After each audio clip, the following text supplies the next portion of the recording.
part of the problem in this field is we're dealing with this anomaly. It's measured in tenths of a degree. We can hardly perceive it. The error bars associated with its determination are so large that it is quite frankly easy to abuse. And again, we'll come back to that.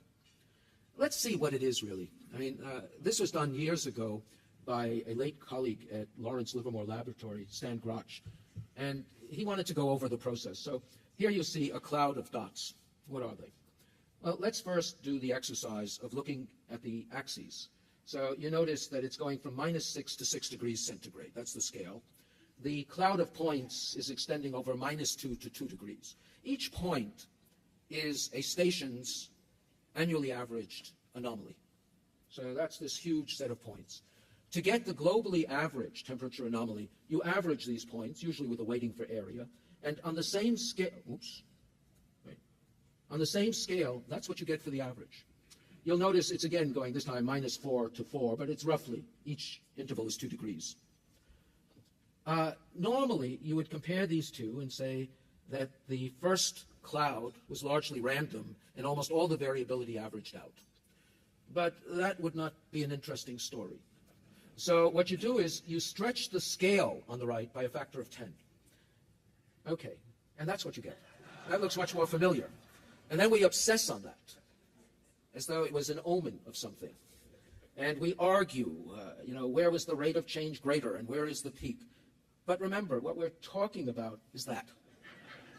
Now, just to get it into some perspective, this is a kind of diagram. This is a couple of years old already, but it doesn't matter. Every day in the Boston Globe, our local newspaper, there is a diagram like this.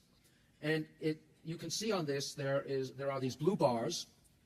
There is that gray, dark gray band, and then there's a light gray band. What are these? Well, each of them is for one day. You start out the day you're looking at. Let's say this is April 30th, so it's April 29th, and you go back 1 month. Each blue bar is the high and low for the day and a bar connecting them.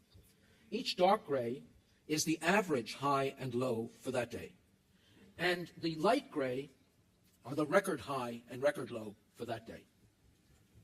Unfortunately, you only have the years for the record high and record low that were on the day before the newspaper came out. So in this case, the record low was from 1909 and the record high was 1974.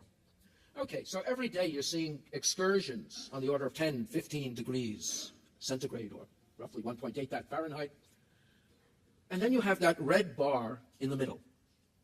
And what that is a line whose thickness represents the range of global mean temperature anomaly over the past century. So it's that we're obsessing on, just to put it into perspective.